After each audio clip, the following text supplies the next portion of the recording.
Boletín Diario de la Conferencia General, 1895. El mensaje del tercer ángel, número 9. A. T. Jones.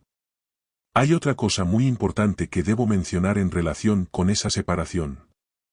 Se trata de algo que va a forzar a todo adventista del séptimo día y a todo cristiano decidirse por Cristo o por este mundo, a decidirse por ser fiel a Cristo, o bien por estar conectado con el gobierno de los Estados Unidos. Hay una propuesta que respaldan los gobernadores de todos los estados y territorios de los Estados Unidos, consistente en entrenar en tácticas militares a todos los niños varones del sistema público de educación en las escuelas. Algunos de los gobernadores de los estados cuyas legislaturas están actualmente en sesión, han iniciado ya el proceso de promulgar leyes que den soporte a ese proyecto. El 25 de enero tuvo lugar en la ciudad de Nueva York un encuentro donde se pronunciaron discursos en favor de esa propuesta. Si el gobierno de los Estados Unidos fomenta los ejercicios militares, infundiendo así el espíritu bélico en todos los niños del país, ¿qué cristiano va a estar dispuesto a que sus hijos participen en eso? Y si ese malvado proyecto se hace obligatorio o se lo requiere por ley, ¿qué cristiano puede permitir que sus hijos sigan yendo a la escuela? La voz que presentó a Cristo al mundo, dijo, en la tierra paz. Ese asunto es precisamente lo que escribió Joel, proclamad guerra. ¿Estáis listos para eso? El proyecto está en pie, y se ha extendido por todo el país como incendio descontrolado. Desde el día en que se lo mencionó por vez primera, se lo ha venido considerando como si se tratara de lo más grande que jamás haya existido. Ha sido objeto de voraz apropiación, y se propone legislar de inmediato sobre él.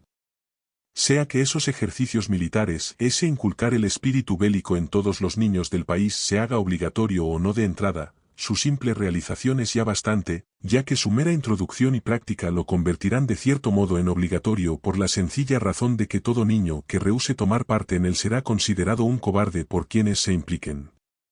Se lo marginará, sus compañeros de escuela lo menospreciarán. A fin de justificar todo eso en nombre del patriotismo, se aduce que su finalidad es inculcar el patriotismo y el amor a la bandera. Cualquier niño que rehúse participar en los ejercicios militares quedará estigmatizado como falto de patriotismo, se considerará que desprecia la bandera, se dirá que no ama el país, que es un traidor. Pero ningún padre cristiano puede permitir que su hijo sea adoctrinado según un espíritu bélico. Es del espíritu de Cristo, del espíritu de paz, del que ha de estar impregnado. Es a Cristo a quien debe su fidelidad.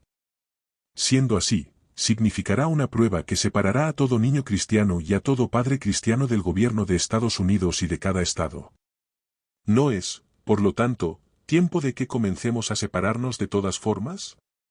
¿Fueron exageradas las presentaciones pasadas? ¿Fui demasiado lejos al decir, cortemos amarras? Hermanos, los eventos que tienen lugar por parte del enemigo nos fuerzan hasta el límite en donde hemos de decidir entre la fidelidad a Jesucristo o a este mundo. Ante nosotros está ese asunto malvado, ante todo adventista del séptimo día y ante todo cristiano en Estados Unidos. Significará una prueba en cuanto así desechará todos los asuntos terrenales y se aferrará solo a Cristo, no importándole cómo puedan llamarle. Tal es la prueba. Es solo otra expresión del llamado universal, salid de ella, pueblo mío. ¿Dónde comenzó ese asunto malvado? El paso concreto de llevarlo a las escuelas públicas comenzó en el papado. Iglesias que profesan ser protestantes han estado organizando durante 2 veranos lo que llaman Boys' Brigades. Pero hasta donde he podido averiguar, el primer paso para llevarlo a las escuelas públicas e imponerlo en el país corresponde al Catholic Club of Jersey City, NJ, tal como describe el periódico The Catholic Mirror del 6 de octubre de 1894. El Catholic Club of Newark, NJ, en su reunión del pasado miércoles por la noche, adoptó una serie de resoluciones solicitando a la legislatura que implemente la introducción de ejercicios militares en las escuelas parroquiales, públicas y las otras escuelas en este estado. Las resoluciones son las siguientes. Se resuelve que a juicio del Catholic Club of Newark, NJ, no debieran ignorarse los activos militares de nuestro país, sino que debieran desarrollarse tan plenamente como la economía lo permita de forma razonable, y se resuelve que en consecuencia sugerimos respetuosamente a la legislatura de nuestro Estado que se haga provisión para la instrucción militar de los niños varones en nuestras escuelas públicas y que sin duda alguna debiera asegurarse que sea a bajo costo mediante recurso a la agencia de los miembros de la Gran Armada de la República y de la Guardia Nacional del Estado, y se resuelve, que sugerimos también a la legislatura que evalúe la conveniencia de implementar una instrucción similar en todas las demás escuelas en las que se enseña a niños varones en este estado, y se resuelve, que se envíe una copia de estas resoluciones a la Secretaría del Senado y otra a la Secretaría de la Cámara de los Comunes. Esperamos que este plan se popularice, pues es de gran beneficio para los niños varones en muchos aspectos. El Fiat Post de la Grand Army of the Republic, de la ciudad de Nueva York, que inició el movimiento para implantar la bandera en todos los colegios, ha retomado últimamente el asunto de los ejercicios militares en los colegios, y lo ha propagado por todo el país. Examinemos con mayor detenimiento la situación. Todo el que proteste será acusado de falto de patriotismo, mientras que el papado se recomendará como el más patriota de todos, ya que es el primero en respaldarlo. Esa resulta ser simplemente una treta más del papado para colocarse a la cabeza de todo, y con la intención de regir sobre todos. El que sigue es un comunicado del periódico Evening News de Detroit del 4 de febrero de 1895 en relación con las prácticas militares en las iglesias. Provee una ilustración de la perversión del asunto, sea en las escuelas públicas o en las iglesias apóstatas. United Boys Brigades. 4 de febrero, Chicago. Se acaba de establecer la United Boys Brigades de América con sede en Chicago, compuesta por compañías de jóvenes organizados bajo disciplina militar en las diversas iglesias cristianas del territorio. Sus fundadores son el reverendo H.W. Bolton en representación de los metodistas, el reverendo P.S. Enson en representación de los bautistas, y otros. El movimiento de las brigadas tiene por objeto el desarrollo del patriotismo y la piedad en los chicos, y sus rasgos principales son el ejercicio, el estudio de la Biblia y la obra misionera. Hace unos 10 años, William A. Smith, un soldado británico, organizó la primera brigada en Glasgow, Escocia. El hermano Robinson dice que está extendido por toda Inglaterra y Escocia. ¿No están esas cosas lo suficientemente cercanas a nosotros, y no se han manifestado claramente ante nosotros, como para que veamos hacia dónde nos llevan? Están forzando a que el cristiano se separe de todo lo que hay en la tierra. Por lo tanto, no es ya tiempo, hermanos, de que hagamos esa separación por propia voluntad y de todo corazón. Babilonia abarca al mundo, y separación de Babilonia no significa más que separación del mundo. Esas cosas están tan próximas a nosotros, y tan próxima la separación que va a venir forzosamente sobre todo el que sea leal a Jesucristo. Todo el asunto proclama la urgente necesidad de que busquemos a Dios de todo corazón, y que permitamos que nuestros corazones se separen, y nosotros nos separemos de corazón enteramente para Dios. Vale la pena que os lea algunos recortes referidos a ese movimiento militar. Del Recorder de Nueva York, que lo respalda plenamente, dice así. Es evidente que el ejercicio militar en las escuelas era algo que estaba predestinado a ocurrir. Cuanto se ha hecho ya en esa línea, y cuanto más se puede hacer, quedó llanamente demostrado en la exhibición que hizo el otro día el Seventh Regiment Armory, en el que no solamente los chicos, sino también las chicas se desempeñaron con solvencia remarcable. En el Sun de Nueva York del 8 de febrero, un administrador de la escuela del Distrito 33 de la ciudad de Nueva York, tras saber de una resolución tomada en una asamblea de cuáqueros que desaprueba ese movimiento militar, dice, entre otras cosas. El Comité de Educación de nuestra ciudad ha abordado el asunto, con el resultado de que en nuestro propio estado se acaba de introducir una propuesta de ley en el Senado, pidiendo $100,000 para el equipamiento de los escolarizados de 11 años o más de edad en las escuelas públicas. Evidentemente se trata de equipamiento militar. Viene a decir que el Comité de Educación de Nueva York, capital, ha hecho una propuesta de ley a la Asamblea Legislativa de Nueva York para que se equipe a los alumnos de 11 y más años. Continúa así. Pero además del beneficio que la nación puede obtener y obtendrá de ese entrenamiento militar en las escuelas públicas, afirmo que el propio escolarizado se beneficiará también al ganar un porte varonil, erguido y digno, y al aumentar el respeto a sí mismo, fortaleciendo el cuerpo al mismo tiempo que mejorando la mente, ya que no hay mejor ejercicio que las maniobras militares ni la marcha, aprendiendo disciplina, y por lo tanto obediencia y sumisión a la legítima autoridad, enseñándole a ser un ciudadano bueno, leal y patriótico, uno que ama a este país, y que si fuera necesario estaría dispuesto a morir por defenderlo. Darle control y dominio de sí mismo le da un valor, no solamente para la mente, sino también para el cuerpo, haciéndolo activo, fuerte y valiente. Estoy de todo corazón a favor del movimiento, y podéis contarme entre sus más fervientes partidarios. Pero no todo tiene el mismo signo. También hay voces que se oponen. Alguien, escribiendo al Herald de Chicago del 3 o 4 de febrero, dice lo que sigue. En un periódico vespertino de fecha reciente leo un artículo relativo al alistamiento de niños varones en una organización eclesiástico-militar, con el propósito de fomentar el espíritu bélico junto con la mansedumbre proverbial del humilde nazareno. ¿Podría haber algo más ridículo, contradictorio y grotesco que eso? Cuando el muchacho finalice su educación en la nueva escuela, vaya producto peculiar habrá venido a ser, qué combinación jocosa de santo y diablo, qué mezcla imposible de bien y de mal, vaya prospecto para la Iglesia cristiana, cuya misión se supone que es la inauguración de un reino de paz universal, qué confesión de debilidad, qué treta despreciable para llenar los bancos vacíos, qué insulto a la memoria del más noble de los personajes, Jesús, cuya vida, hechos y enseñanza fueron exactamente lo opuesto a eso. Si lo anterior es cristianismo, ¿qué es entonces, en nombre de la religión, el paganismo?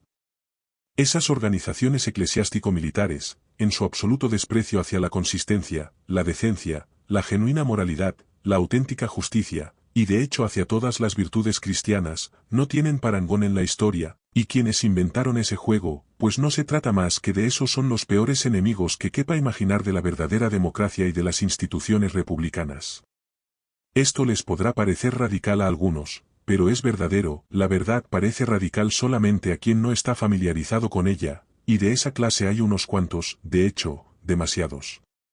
En este diario está impreso el discurso anual de la señora Marion H. Dunham, de Burlington, Iowa, que forma parte de Women's Christian Temperance Union, WCTU por sus siglas. Hace algunas observaciones excelentes al respecto.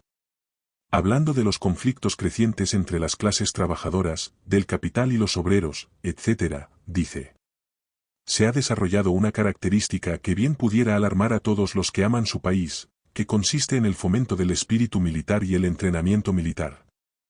Entonces, hablando acerca de los peligros inherentes a los asuntos ordinarios gubernamentales, continúa así. Pero mucho más serios que todos ellos es el hecho de que en un tiempo de gran paz en el que no somos amenazados por ninguna otra nación, un tiempo en el que nuestra posición y poder nos convierten de facto en inexpugnables al ataque de cualquier otro poder hostil, nuestras escuelas e iglesias se estén convirtiendo en campamentos militares y nuestros niños varones estén cargados con armas que se han utilizado en los campos de batalla, de forma que en sus jóvenes corazones se despertó la sed por ver correr la sangre de sus semejantes. En mi propia ciudad, a Burlington, Iowa, a las señoritas que hacen las sustituciones de los maestros se las llama cadetes, y a su labor, instrucción premilitar, aparentemente con el objeto de que se vayan haciendo familiares los términos e ideas militares, y que de ese modo ni siquiera la influencia femenina sea ejercida en favor de la paz. En nuestros colegios se implementan instructores por parte y a expensas del gobierno, y las Boys Brigades de las iglesias, que se supone fueron organizadas para esparcir el evangelio de en la tierra paz, buena voluntad para con los hombres, se cuentan en unas 15.000, y han cambiado el antiguo himno de la escuela dominical que decía: quiero ser un ángel y con los ángeles estar, por quiero ser soldado y con los soldados estar, con un bonete en la cabeza y un rifle en las manos. Quiero entrenarme para el servicio con destreza militar, y dominar las tácticas modernas, las más eficaces para matar.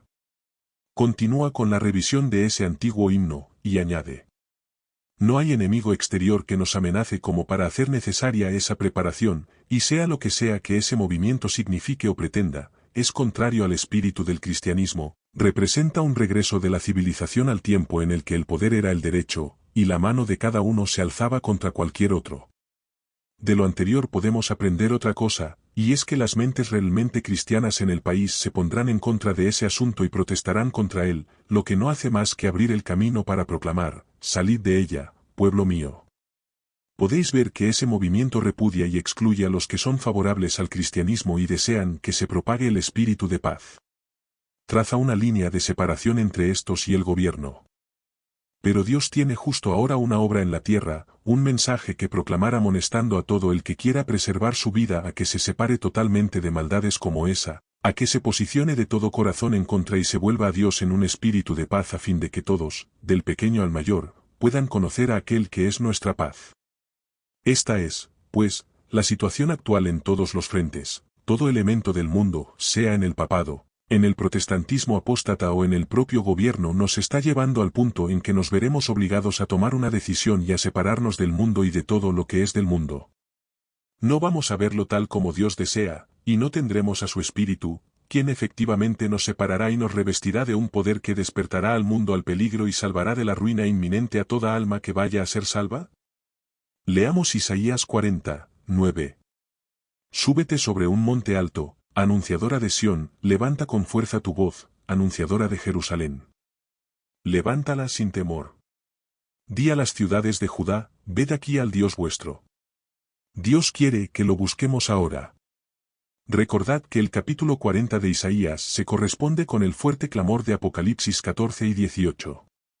He aquí que Jehová el Señor vendrá con poder, y su brazo dominará, he aquí que su recompensa viene con él y su paga delante de su rostro.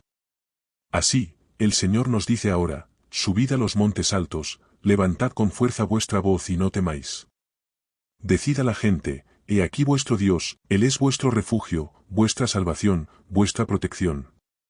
Volvamos ahora a considerar lo que significa salir de Babilonia.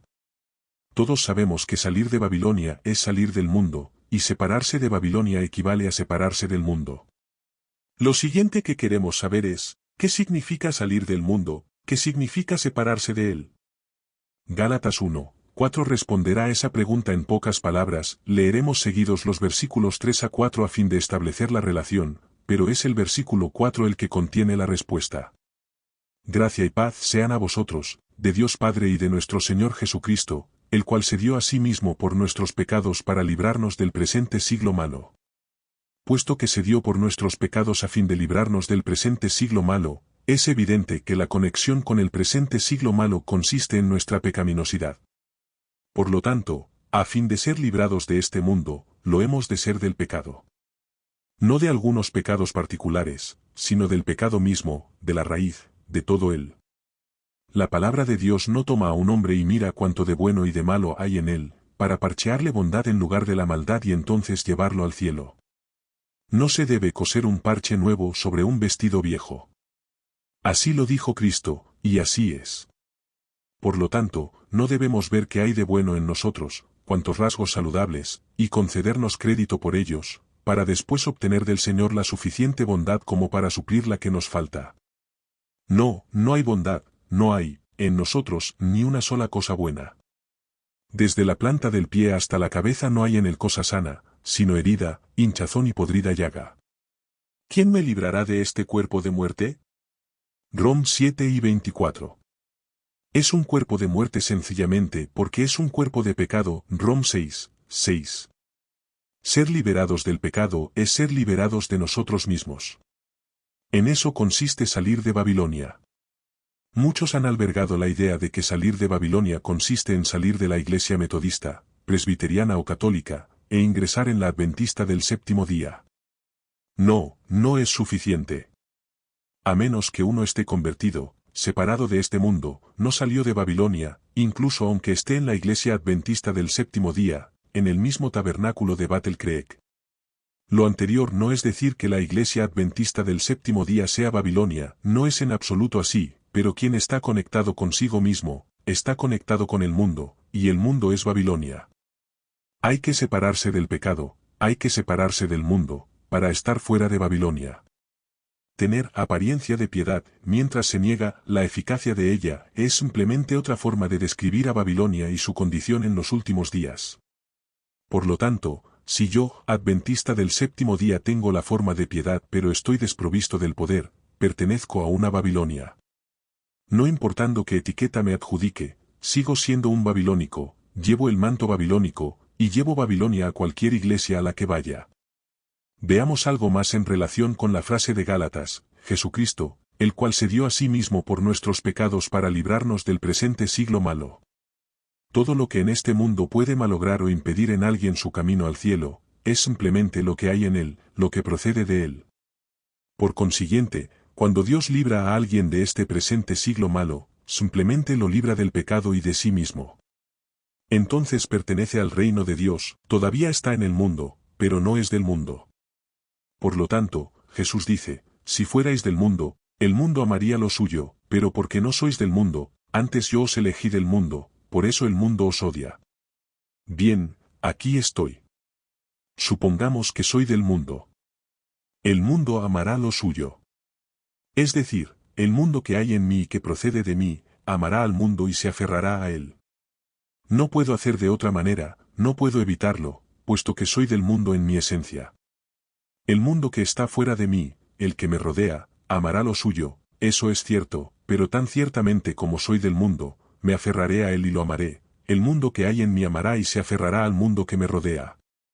Al mismo tiempo puedo estar llamándome cristiano, pero eso no altera en nada la realidad, el mundo amará lo que es suyo. Si fuerais del mundo, el mundo amaría lo suyo. Si he roto de corazón con el mundo, entonces estoy libre de él, pero si en mí sigue estando el mundo, amaré al mundo. Si tal fuera el caso, cuando llegue la crisis me someteré al mundo e iré con el mundo, permaneceré en Babilonia y adoraré a la bestia. Veamos ahora el tercer capítulo de Segunda de Timoteo. Encontramos ahí la misma enseñanza. Debes saber que en los últimos días vendrán tiempos peligrosos. Habrá hombres amadores de sí mismos. A esos, evítalos. Por lo tanto, si soy un amante de mi propio yo, debo dejar de serlo. ¿A quién tengo que dejar de amar? A mí mismo. Sal de Babilonia, a esta, evítala. No se trata de que yo tenga que mirarte, estudiarte y determinar si tú eres uno de los que se ama a sí mismo, uno de los avaros, vanidosos, soberbios, y entonces separarme de ti. En absoluto es eso. No me corresponde examinar a otros y concluir, no quiero estar en una iglesia en la que haya hermanos como esos, aquí no puedo ser el tipo de cristiano que debo ser. Mejor pido el traslado a la iglesia de Oakland, o quizá a Battle Creek. Los hermanos aquí parecen ser no encuentro palabras, pero se siente uno tan incómodo y es tan difícil ser un cristiano aquí. Creo que habré de irme de esta congregación y trasladarme a alguna otra. Eso no soluciona nada. A menos que estés genuinamente convertido y separado del mundo, una vez te hayas trasladado, la iglesia a la que te hayas incorporado será mucho peor de lo que era antes, y mucho más babilónica por el hecho de contar contigo allí. A esos, evítalos. Se espera que me niegue a mí mismo, por lo tanto, ¿dónde está Babilonia? ¿Dónde está el mundo?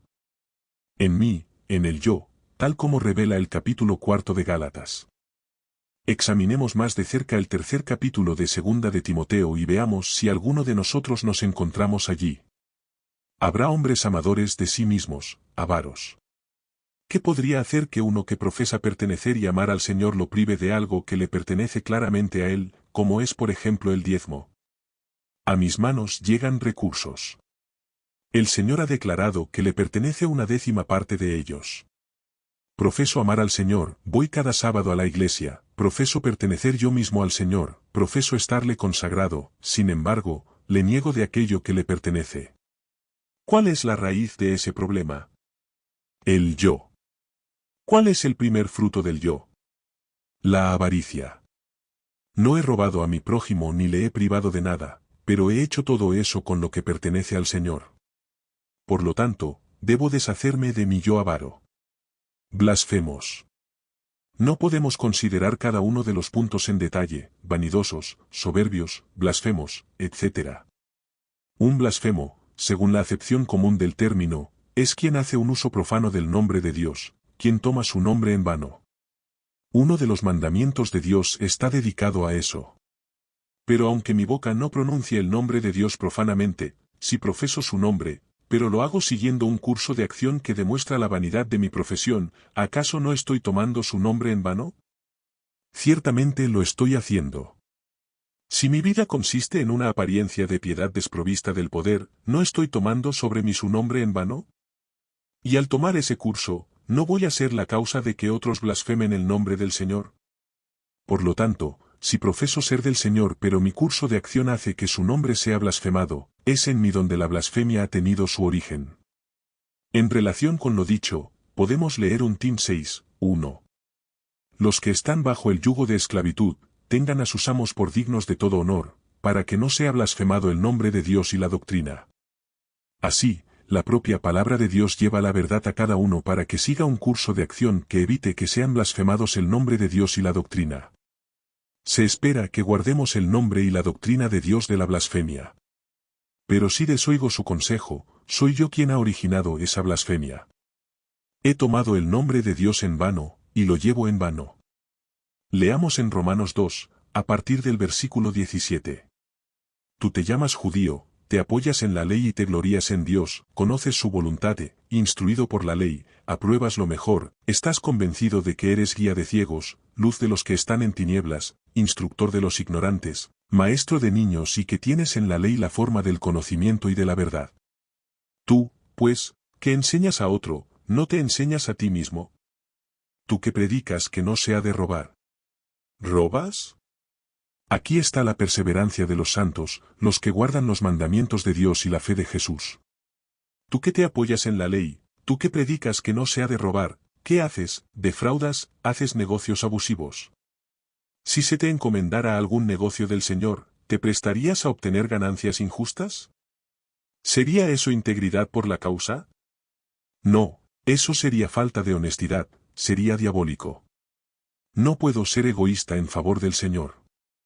Eso no es negar la necesidad de diligencia y economía, pero no puedo conducir negocios abusivos en beneficio del Señor más de lo que lo puedo hacer en mi propio beneficio, y seguir siendo honesto.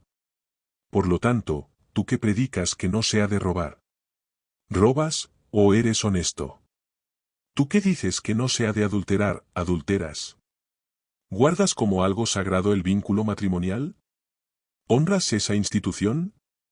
¿O es para ti tal como ha sido demasiado común entre nuestros jóvenes especialmente, incluso entre los que se están preparando para el ministerio?